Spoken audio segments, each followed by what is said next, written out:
This season we had to ban someone from Gorilla FC. The kit manager throwing some white powder before kickoff in front of live TV. What kind of nonsense is that? Our mission is simple. We have to qualify. It's qualification. It's qualification. Okay. The rest is what do we do to be able to qualify. Okay. Coach Constantine was picked among the so many over 600 candidates. Even on top of that, among like the top 5. The top 5 were the best coaches. He was among the top 5. The impact of this Rwanda towards the development of football has been immense. And to be honest, we've benefited a lot from it. Not only from the joys that it brings to different spectators or different fans, but going back to football. You no longer support United? But I support PSG. Ah, you support PSG. Okay. I'm still within the Visit Rwanda family.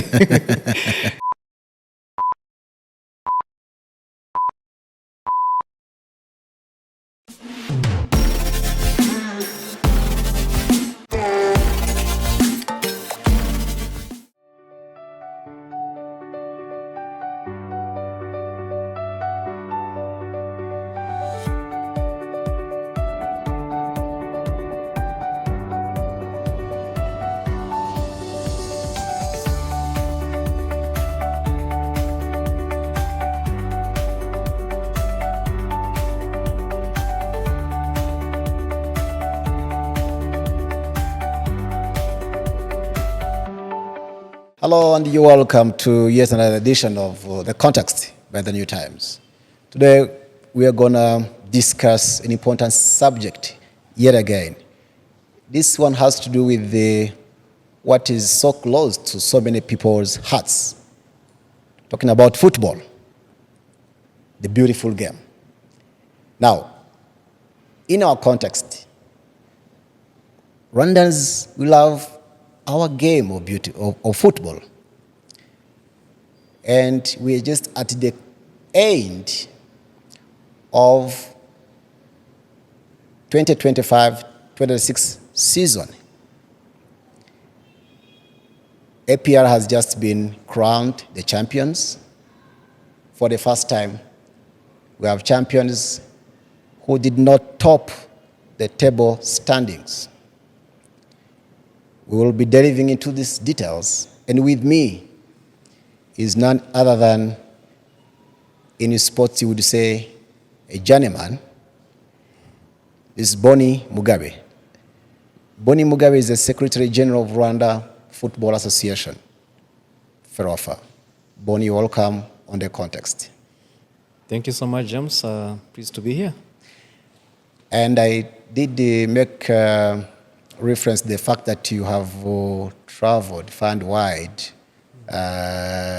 Of course, I was also referring to your most recent former role at FIFA, where you spent 5 years before you returned home to lead our FA. Of course, previously, you had worked here at the Federation for, was it 7 years? Yeah, close to 7 years. Close to 7 years. And of course, I was also privileged to have worked with you earlier on. So you have had this great experience initially as a sports reporter, primarily focusing on football. So you've seen it all as far that is concerned. Obviously, you moved to FERWAFA and then to FIFA. After your stint there, you're back home to come and make a contribution to building our game. I want to say congratulations to you, but also congratulations on the fact that on your arrival, not long after you had arrived, 3-4 months later, Rwanda won an international competition, that's the FIFA series, beating Estonia 2-0 in March. What does that speak to from where you sit? Thanks so much, James, for the background and introductions. I mean, if we are to go back to FIFA Series 2026, it speaks a lot to us, not only what was able to be delivered on the pitch, but also off the pitch. You might ask yourself, how did we even get to host the FIFA series? Uh, just to provide context, FIFA series is a new tournament that has been brought on board by FIFA management through the missions and or mandate of FIFA President Gianni Infantino, and it's basically aimed at helping nations be able to play against against other nations in the same ranking, who on a daily basis can never be able to meet. They can only meet in a World Cup, for instance.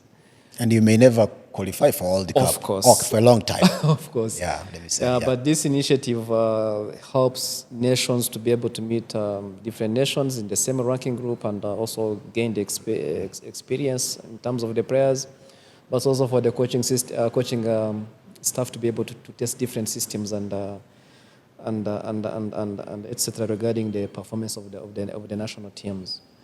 So I would say that it was a successful delivery tournament, of course with the support of different entities in the country, different stakeholders, the Ministry of Sports, RCB, Rwanda National Police, as well as the majority leadership of the country, were able to deliver a successful tournament. But on the pitch as well, it was also a good platform for the coach to be able to test some new players and be able to meet foreign challenge on the pitch, which was also good. And I think on the side of spectators, I think they had a chance to really experience a world-class tournament in front of their eyes. And we are so thankful to Rwandans, to everyone that came out to support the national team and also to support this initiative of the FIFA series. Maybe if I could take you a little bit back, people would want to understand, how do countries get selected?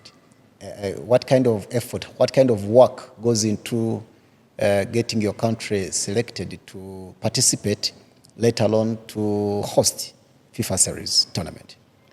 I mean, in as far as hosting is concerned, I think the bid to host FIFA series, I think it was submitted before August or July last year. And of course, the potential of Rwanda to host big tournaments, I think it's known everywhere, with the commitment of the government, different stakeholders. That is not questionable at all. And of course, our country's leadership has had good relationship with the leadership of FIFA, and this also contributes to the desire to host such kind of FIFA tournaments in the country. So what kind of benefit did this leave to the country, to the people of Rwanda, from your perspective? Do you think, of course, with your background also working with FIFA, do you think the anticipated benefits or impact was achieved? I know you talked about countries playing that, together, that otherwise they may never have a chance to play together. But beyond that, for the host communities and the host country, anything you want to put across? Beyond the pitch, of course, we had all these foreign guests coming, of course, not only for the tournament, but to visit the country, visit different touristic sites in the country.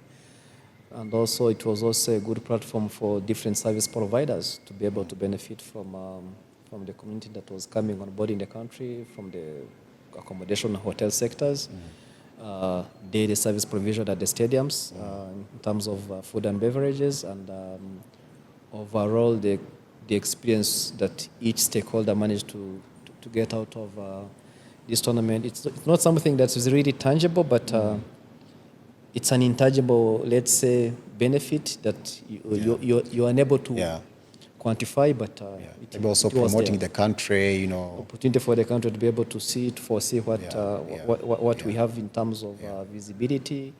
The matches were broadcasted live on Rwanda Broadcasting Agency (RBA), and content from Rwanda was being shared to the participating member associations in different territories.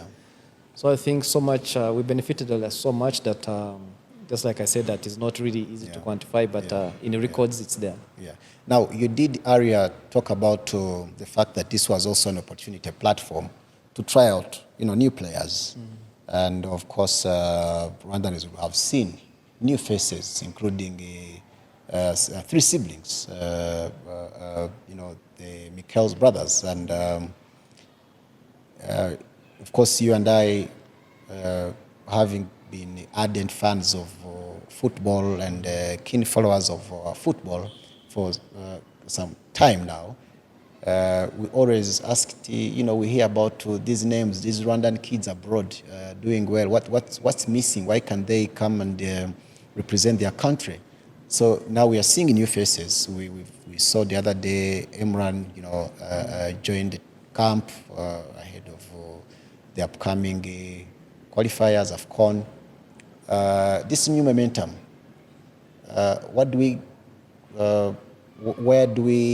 where does this come from? Where does it come from? All of a sudden, is it that are you and your team and your colleagues being more strategic?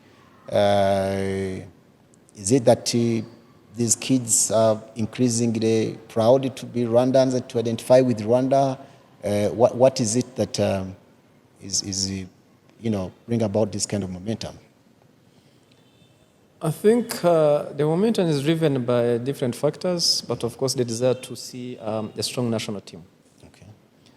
That's the most foremost point of it. And thanks to the support of course, different government agencies, thanks to the support of the sports ministry, thanks to the support of the foreign affairs ministry via the embassies across the world, one embassies across the world.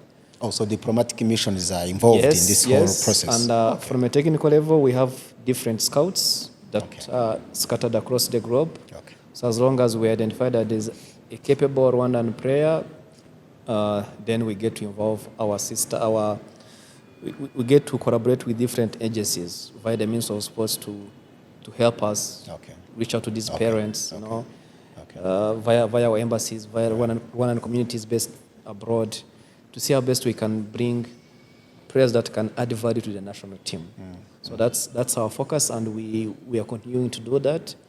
Now we have like a long list of players that are willing to play for Rwanda, but ours is to identify and inform the coach. We have ABCD. Please check them out. He's not going to have an easy time also trying to make up the, let's say, squad of 30 players. Sometimes don't be surprised that we might even have a squad full of players that are playing abroad. That does not mean that we don't have quality in the country. We have a quality. We all know the quality of our league. But at the end of the day, we need the best of the best in the national team. So we'll continue to do our efforts, do what we can, and see where we can leave our national team. So is the list of those who want to play for the national team, for Rwanda, increasing, or we are still chasing after them, like knocking and asking them if they would be interested in playing for representing Rwanda? No, it's a combination of both. It is increasing, but also depending on age criteria. We have, of course, different names for the senior national team. We have different names for the U17s, U20, U15s. So it's a process. Yeah. So, Bonnie, let's come back to your December 1st, when you were announced as the Secretary General. What did this mean to you? Thanks for the question. It means a lot. It means that we have a lot of work to do. I wouldn't say that I'm coming to paradise. No, it's a lot of work. I have a mandate to fulfill in terms of running an efficient organization and, of course, making it efficient. We all know the issues that we've had, and it's a matter of course, with the support of the board or the executive committee, to ensure that we really take the federation where it should be, just like other federations that have advanced. We know that we have issues to address too. We know we'll face so many issues, but at least we need to first lay a strong foundation that will really cement what we need to achieve. So, of course, when you first took up this role, you did say in your press briefing, I remember, that akazini kenshi, to me, there's too much work to be done. You even said, I'm in this, the whole of myself. I'm really ready to even deploy other options. You talked of Plan B in case the team was not really ready to embrace a new mindset shift. That's what you said. Have you invoked that plan B yet? We are still working on the basics, of course, with the support of the executive committee, but also the workforce we have in the secretariat. They are doing their best.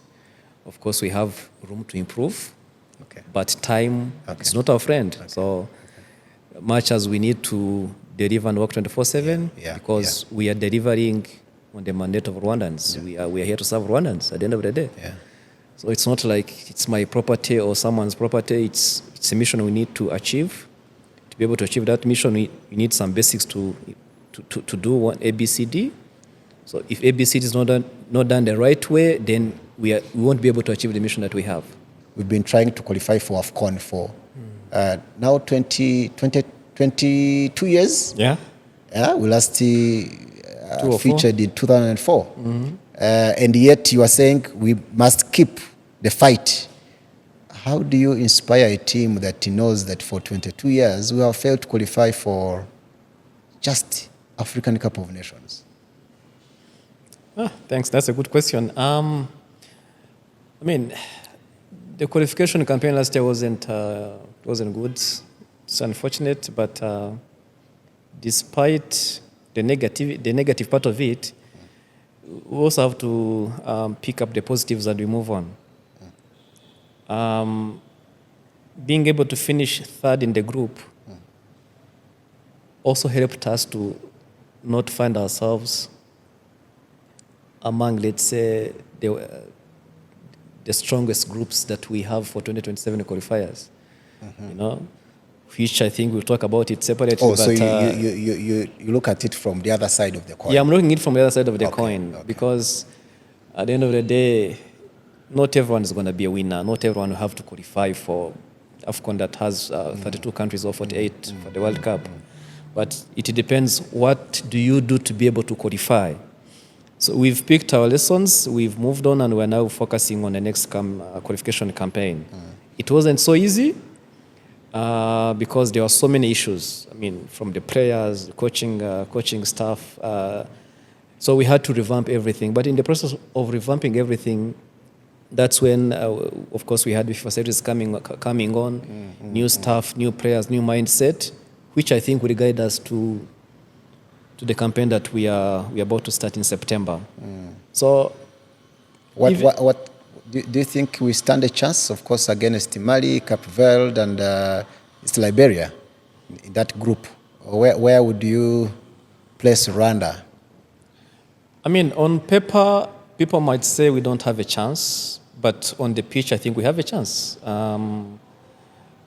Reason being is that I still believe we have the mindset that we have going forward after what happened in 2025 campaign is different from what we are having as of today. Starting from the coaching staffs, going to the players, going even to the support of the country, the leadership of this country, the support we are receiving from the Ministry of Sports.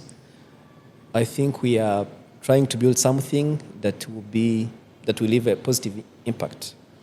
And this is why we are putting in much effort to support the coaching staff, the team, to be able to prepare for AFCON 2027.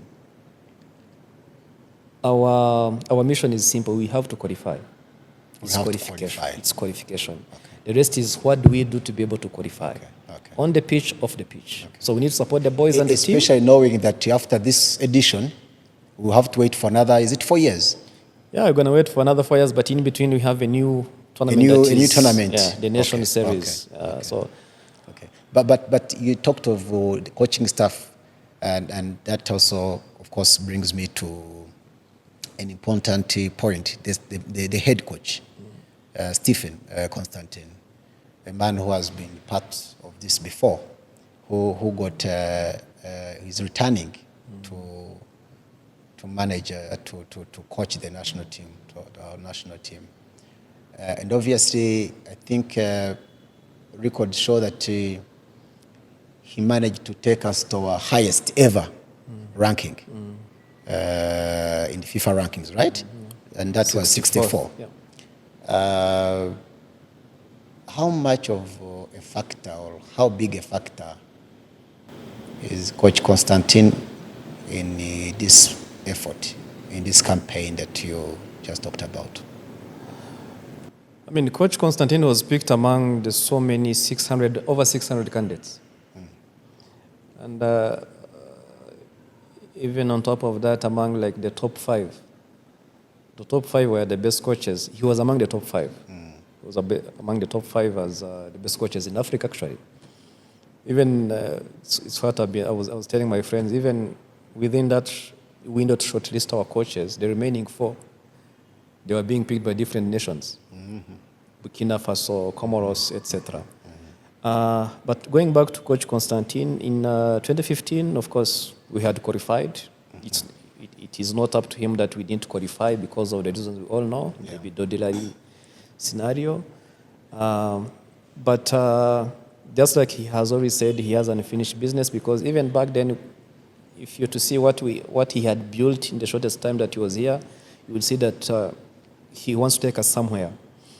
So for this campaign, I mean, for this tenure that we have Coach Constantine, we believe in him and we think he's the right person to So do speaking the job. to him and interacting with him, obviously as the SG, he has given you this sense that there's this unfinished business with Rwanda. And not only to me, even to the leadership of the Federation and the leadership of the Sports Ministry, we believe that his focus is not only on the national team, but building a legacy that goes top bottom or bottom up, being able to have a methodology, let's say, that really defines Rwandan football, or the identity of Rwandan football, but on a long-term basis. On long-term basis. Now, that's an interesting point you want trying to make, because over the last 26 years, that is, I'm saying from 2000 until today, we've had up to 24 national coaches, right? I think around 6 or so of them were working on interim basis. Still, you have around 18 or 17 coaches in permanent roles, across these years, like from 2000 to 2026. Now, that is a high turnover under any circumstances. Are we willing to give the current coach time? I mean, what you've just said shows you something: instability. Yeah. Not only on the coach, not only on the aspect of coaching. Go into governance. Go into sports governance or football governance and see where like every 2 years we have to change the system. Change. That takes me to federations that have advanced, not even so far from here. Take Uganda, take Tanzania. If you don't have stability, you won't be able to build something sustainable. And here we just talk about the coach, but what have you given the coach? We need to have strong grassroots football development that comes in. It's an ecosystem that is really, it builds into each other. From grassroots, U15s, U17s, U20, senior national team. And also that should also show you on the other side of governance, what are we doing? So, but if we are just focused on the national team winning on the pitch at Amahoro, 90 minutes, but we don't think about what do we do to really gain those 90 minutes to be able to attain victory. So once we have stability in what we are doing, we want to be able, I'm quite sure that we'll be able to reach far in terms on a technical and a governance point of view. Yeah. I think we have also seen, one of the things we've seen since your arrival in this role, we've seen former players, legends, taking up roles, supporting the team and the coach in different ways. Is this intentional? Is this something that you're doing from a strategic position, or it just happened? No, it can't happen. It's intentional. At the end of the day, they were part of the game. They should continue to be part of the game. So we just need to see who are they. Are they interested to, let's say, come into administration, go into management, go into coaching? It's what we're going to have to support to them depending on their wishes. But I would wish that, we can't go into the background of every one of the former players, but those that are willing to really learn and study, they will still have room to join the federation under our mandate. Because it's their game, it was their game, it's still now their game, even though they're out of the pitch. But we really need to support them because they have so much they can deliver, they can contribute to the development of football in this country.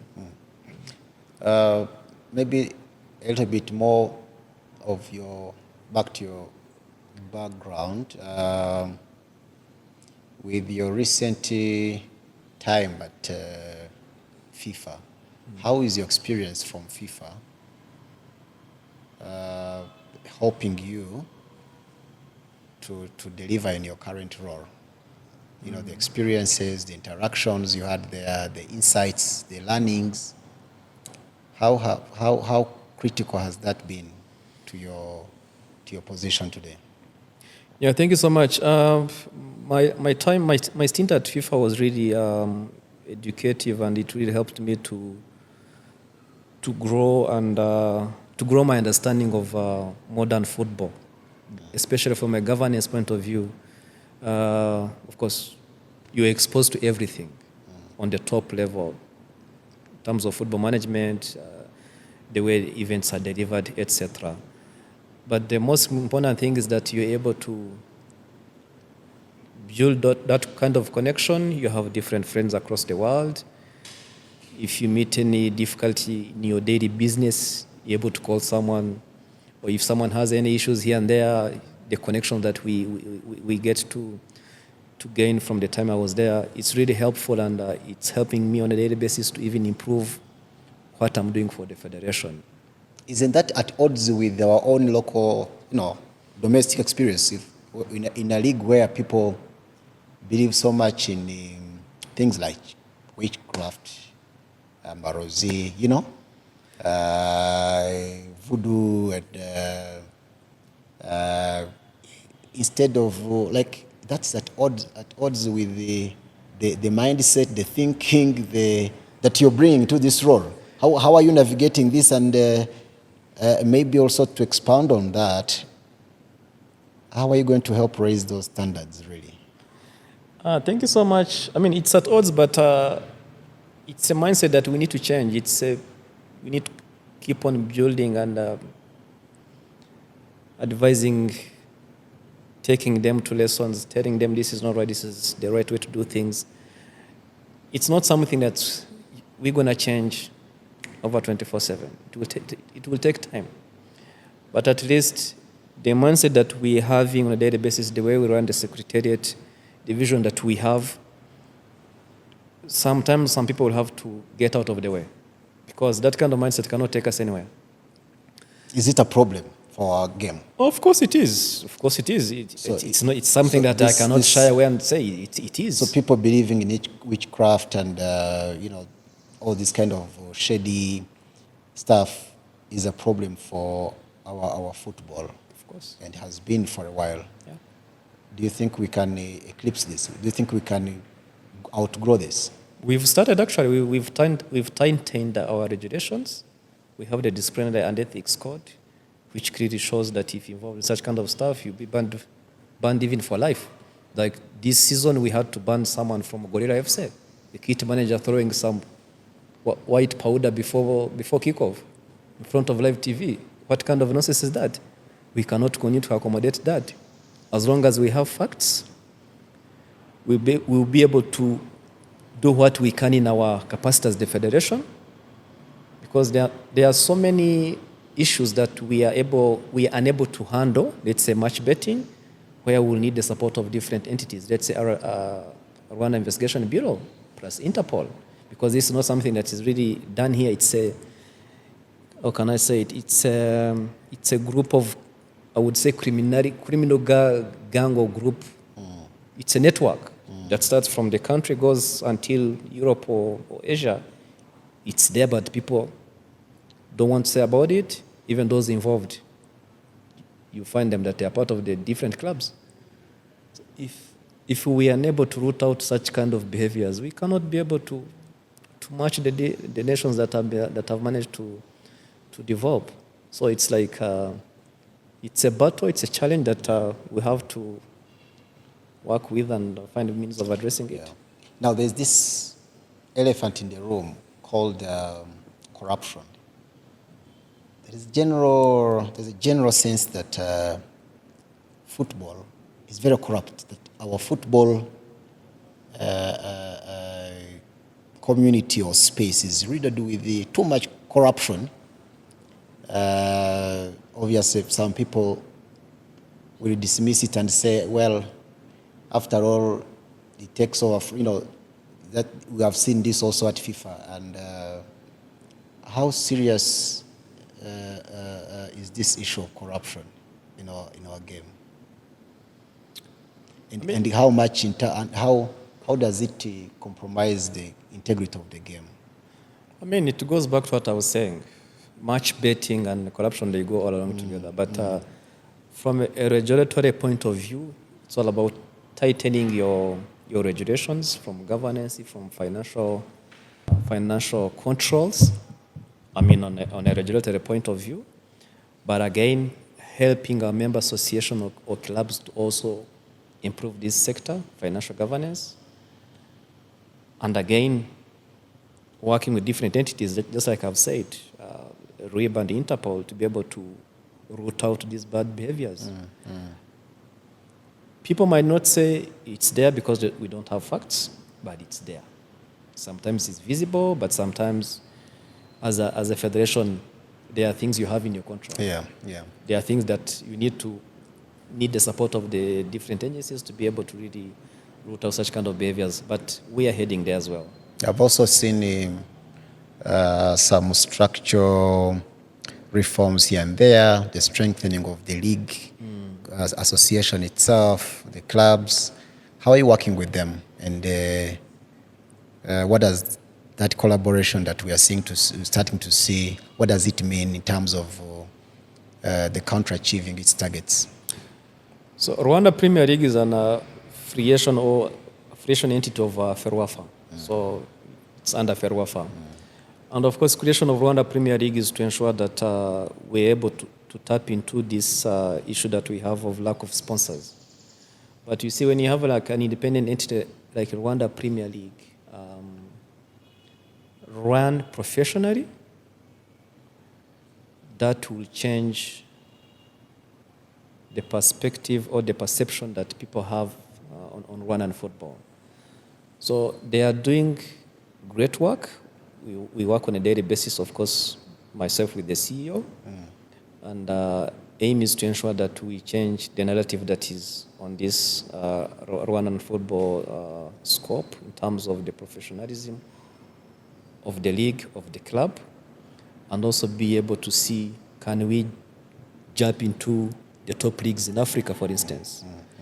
So aim is to change and really have a professional league run by professional and of course, we have also seen the coming on board of Becca to sponsor the league, which is now Becca Pro League. Is football a profitable business? It is. In Rwanda? Of course, we have individuals with clubs. We have some of the clubs owned by districts or affiliated institutions affiliated to other institutions affiliated to government. But for a private investor out there with their resources, with their capacity, with their money and all, is this time good or ideal, right, to invest in football in Rwanda? Of course it is. Football is very profitable because we are giving a platform to come and showcase what you have in terms of what you're planning to invest or what you're investing into the country. We are giving you visibility from the league, from the matches that we are holding in the country. Of course, we're also trying to see how best these matches can be broadcasted live, all of the matches on a single match day. And now with, of course, the introduction of the Sudanese clubs, it adds also more value to the league. And hopefully if we're able to bring in new technology, let's say the VAR, that will also have to leave a legacy on its own on this league. So it's profitable. Depends on how you market it, but it's really profitable. You earlier on talked about young talents and scouting of talent and all. Have we, from your perspective, and from also what you observed over the last 6 months, are we in a place to really promote football talents, to detect, scout, empower? You know, I know there's collaborations with different partners like FIFA, government and others, but how close are we to look ready and serious to tap into this talent and enhance the talent? One thing is clear, we have talents in this country. So we just need to ensure that we have a consistent scouting system that is able to detect and what happens after we've done all these detections. So like this week, we are having a scouting workshop going on here at FERWAFA. And it's part of the talent detection scheme, the TDS scheme, and it's a project funded by FIFA. It's a big project, but what I've just mentioned is scouting, there's coaching, of course there's also the elite players playing elite on elite level. So just like I've said, if we're able to be patient and we have stability in what we do, I believe we can get to where we need to be. Okay. Talents are there. We are having teams coming on to have the U15s have a coaching, consistent coaching, the U17s, U23, and the senior national team. We are having competitions from the schools. We have our own U17 and U20 leagues, and the actors are different. So the actors in U17 and U20 are different from the TDS project, U15 and U14. And again, both boys and girls. So it's a matter of being patient, but talents are there, and with the support of the government and FIFA, we'll continue to empower the scouts, the coaches that we have, and of course, the kind of methodology that the coach wants to instill in Rwanda with the support of different stakeholders across the world coming to this country. I think we'll be in much better position in the next 2 years. So, of course, we are coming now from a time when the last 1 week or so, Rwanda has been trending in the context of one, more recently, BAL, RSSB Tigers winning our first, if you like BAL title by any Rwandan club. Of course, they were debutants, so that was big. Just before then, we had Arsenal celebrate their first Premier League title in 22 years. So there was that parade, and you saw, of course, Arsenal as a key partner of Visit Rwanda. I think the partnership is just coming to an end after 8 years. Just before that, we had, I think it was Saturday night, we had Champions League final again, pitting Arsenal, a partner of Premier of Visit Rwanda, and PSG, which is also a partner of Visit Rwanda. Obviously, it was a big night for Rwanda and anybody associated with our game. To see two clubs associated with Rwanda meeting in the finals probably the biggest league or competition in club competition in the world. But all that was great. And maybe you share a few thoughts around that and how that Visit Rwanda momentum could be rubbing off, what you're trying to do here as well. But there was something else that we saw. We saw a team of Rwandan coaches, including, Haruna, with the Fernando Torres, and basically they are on a coaching clinic mission, if not mistaken.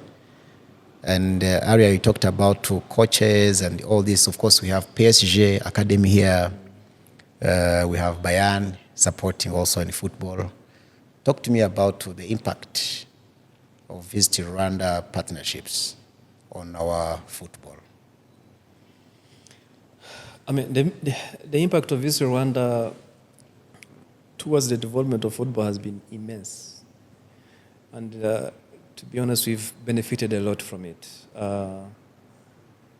Not only from the joys that it brings to different spectators or different fans, but going back to football. You no longer support United? But I support PSG. You support PSG. Okay. I'm still within the Visit Rwanda family. Yeah. So we've had coaches benefiting from these Visit Rwanda initiatives, starting with, of course, Atletico Madrid initiative. It's a program that's ongoing until September. These coaches are having online workshops, okay, or what I can call online studies here at FERWAFA, this actually hotel. And last week they were in Madrid. That was their first on-site session in Madrid. It was like an extension of their studies, actually. Yeah, it's part of the course that goes until September. Of course, that is one. But over the past years, we've also benefited from the coaching programs being offered by Arsenal. Arsenal has already sent a group of coaches to come and coach or improve the capacity of Rwandan coaches in Rwanda. That is on the Arsenal side. But still on the Arsenal side, part of Visit Rwanda, on the infrastructure development, we have a component where they are willing to even support the construction of a stadium. So there is the management of both FERWAFA and Ministry and Visit Rwanda. They're working on something in terms of infrastructure development. Then when it comes to PSG Academy has been in this country for some time now, and the kids, the U12, the U13s have been champions. PSG has a PSG World Academy every year tournament in Paris. So our own PSG Academy, the team based in Huye, the U13s, U12, 13 and 15, they participate every year. And for the past 3 years, the U13s have been winning that category. This tournament, yeah. So now you imagine that group in what Huye. It means in even 10 years from now. Now imagine, and this group is playing in the TDS tournaments that we're having in FERWAFA. The same under 15s, they're within the U17 league. And again, it's both boys and girls. So imagine if having consistency for the next 5 years, where would you put that pool of talent? Now, when we go back to then Bayern, we are hosting the Bayern Academy here at FERWAFA. And of recent, we've had 2 kids that have been in Bayern for 1 or 2 years. They have now returned back. But again, you see the kind of developmental programs they are receiving is really beneficial to our national teams. So in a nutshell, Visit Rwanda has been so profitable, or rather so beneficial to development of football in this country. And we believe we will have so many talents coming from both Bayern, PSG, going into the senior national team over the next few years. Fantastic. Let's talk about, as we draw to a close, let's talk about the just concluded season. Of course, for the first time, we saw 2 foreign teams, specifically Sudanese teams, Al Hilal and the Al Merrek, participating in our league. One finished top, the other one third. What did that say about our football? Let's first see it in another way. Why did we have to accommodate these two teams in our league? It's from a brotherly perspective. They were unable to play in the Sudanese league because of the situation order back that home. was there at that time. But also being able to allow them to participate in our league, it helped in strengthening our league. I believe the mindset that the other teams had before these two teams came changed. The level of competitiveness. You believe or you hope? I hope and I believe. Because the level of competition was really high. But also we managed to give a chance to the Sudanese to be able to play football, to be honest. Yeah, of course. And seeing it from the other perspective again, it's not bad because it all depends on how you own or manage your affairs. So in our league, we believe champions need to be recognized. So someone won and was recognized as the BK Pro League champions, which is okay. If that team is not a Rwandan team, then in our case, we also need to highlight and celebrate who has won as a Rwandan, who was APR, to be able to represent our country in the Champions League for the upcoming season. So when FIFA or let's say CAF, they're looking at the results from the season, the entire season in Rwanda, and they're seeing champions number 2. Does it require you to do some explanation? No, at this moment we don't, because we explained this before and we even got their permission before. Okay. Yeah, so it's not like we did it independently. No. FIFA was informed. CAF Executive Committee had to sit and pass a decision for these two teams to play in Rwandan League. And I think, to be fair, and I think to be honest also, this has been, it's contributed positively, really. You talked about the mindset change and shift and all, and to see how these clubs really conduct their business. Maybe it could rub off, our own local teams, and that competition also. The more you get used to it, potentially you're likely to learn a few things from that. So going forward, do we have the two teams, the Sudanese teams, participate? Are they going to participate in our league next season? Before I answer that question, I'd also forgotten to say that they contributed a lot to the hospitality industry in this country. Because the team was staying here in a hotel. They were staying in a hotel, playing all their matches in Rwanda, playing all their intercontinental matches in Rwanda. Which saw Champions League football here? Yeah. For the first time we had a quarterfinal match here. Like a knockout stage here? Yeah. Yeah, that was big. So going back now to your question, they have not yet decided if they will continue to play in our league. Discussions are still going on.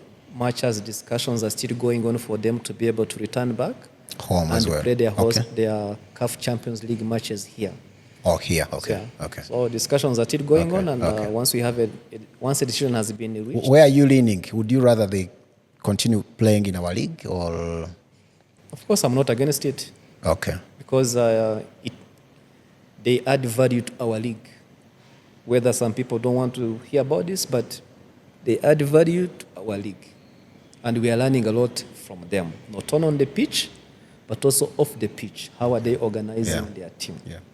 Of course, there are also concerns regarding some of the costs associated with them hosting their matches at Amahoro. Yeah. And I know there's been a conversation around the costs, involved also for our local teams. I know more recently there were some adjustments. Any update on that? We've been in discussions with the management of Amahoro Stadium, and I think we've now reached some sort of an agreement, Okay. and we hope that the charges won't be as they used to be. So we were able to play all our big matches at Amahoro, Okay.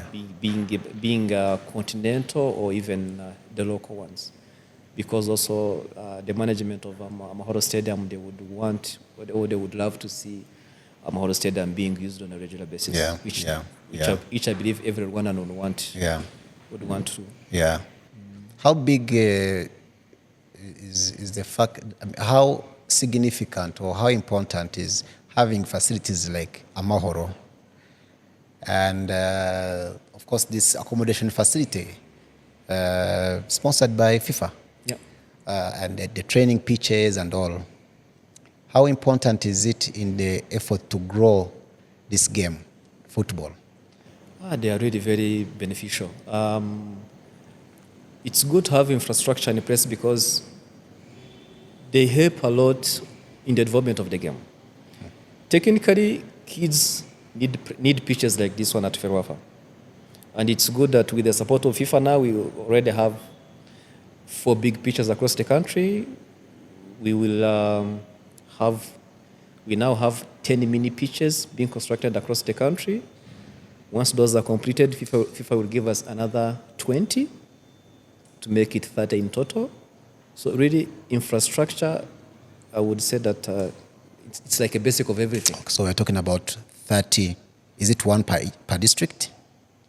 So the 10s that we have now are in each district. Then the additional 20 that will come will also be taken to different districts. The aim is to ensure that we at least give everything back to the communities, with the support, of course, both FIFA and the government. I think for somebody who is following this conversation, they will be probably thinking, are we at the takeoff stage? Are we likely to see things take a completely different dimension, new mindset, talent management improving, the joy returning to stadiums, the teams winning? Is this the case? To be honest, it's the case if we continue in the same spirit. Because it's all about the whole ecosystem, alignment of the whole ecosystem. Everyone needs to be responsible. Everyone has an obligation to play. So to be able to have a Mavubi win on the pitch, there's something that needs to be done from everyone, of course, with the support of the 12th spectator. So it has to be a joint effort, different mindset. Why not? I believe it's possible to achieve what we need to achieve. What is your one message to a Mavubi fan, to an Amavubi fan out there who is like, started supporting this team when I was in my 20s, as a teenager. Here I am in my 30s, in my 40s. Am I going to see this team at the African Cup of Nations again, or even at the World Cup? What would you say to that fan? I would say that it is possible to dream and it's possible to achieve this dream. Yeah. So come and support us, come and support the team, and we will try to do our best. Thank you so much, Bonnie. Thank you so much. I appreciate your time. And that's it. You've heard it from the new face behind what we're seeing from a technical perspective at FERWAFA, Bonnie Mugabe, the Secretary General of FERWAFA, Rwanda Football Association. Now, thank you so much for joining us, for watching, for sharing, for subscribing as well to The Context. Until next time, thank you. Thank you so much.